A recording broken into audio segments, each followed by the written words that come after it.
Há momentos na vida em que o céu parece fechado. Busca respostas e não encontra.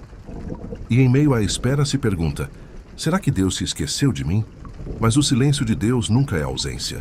É o intervalo entre o pedido e o milagre. É o som invisível de um Deus que trabalha mesmo quando você não vê nada acontecer. O silêncio de Deus é o espaço onde a fé é testada e a alma é moldada. Os grandes homens da fé também enfrentaram o silêncio. Abraão esperou 25 anos por uma promessa. José foi esquecido em uma prisão. Davi chorou escondido em cavernas. E até Jesus no Getsêmani orou 3 vezes. E ouviu o silêncio do Pai.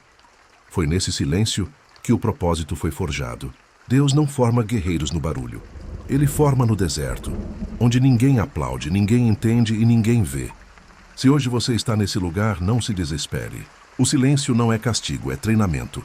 O silêncio é uma escola que poucos aceitam frequentar. No barulho, você se distrai.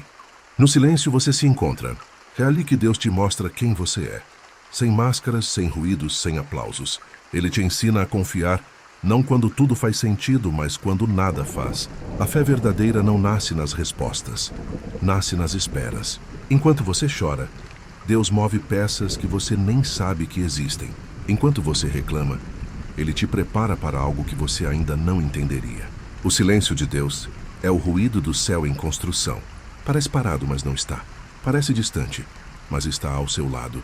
O tempo de Deus nunca atrasa, porque o tempo dele não é cronológico, é cirúrgico. Israel viveu 40 anos de silêncio no deserto, mas foi ali que aprendeu o que era confiar. Talvez você esteja no seu deserto agora. Nada floresce, nada muda, ninguém entende. Mas é no deserto que o pão cai do céu. É no deserto que a água brota da rocha. O mesmo Deus que ficou em silêncio, no Egito falou com trovões no Sinai. O mesmo Deus que parece calado hoje é o mesmo que vai te surpreender amanhã. Deus não te faz esperar porque esqueceu. Ele te faz esperar porque te ama demais para te dar algo antes da hora. A espera é o filtro dos maduros. É onde o imaturo desiste e o fiel permanece. A espera revela quem confia e quem só queria resultados. Talvez ele esteja silencioso porque o que ele está preparando precisa amadurecer dentro de você. Toda a história épica tem silêncio. Antes da vitória vem a espera. Antes da luz vem a escuridão.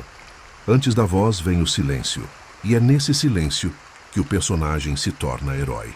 Você está na parte mais difícil da jornada, mas também na mais sagrada. O silêncio de Deus é o prelúdio do movimento dele. Não desista. Não se cale. Continue orando, mesmo quando ele não responde, porque é no silêncio que ele te ouve melhor. O silêncio de Deus não é ausência, é preparo. E um dia, quando tudo fizer sentido, você vai perceber que ele nunca deixou de falar.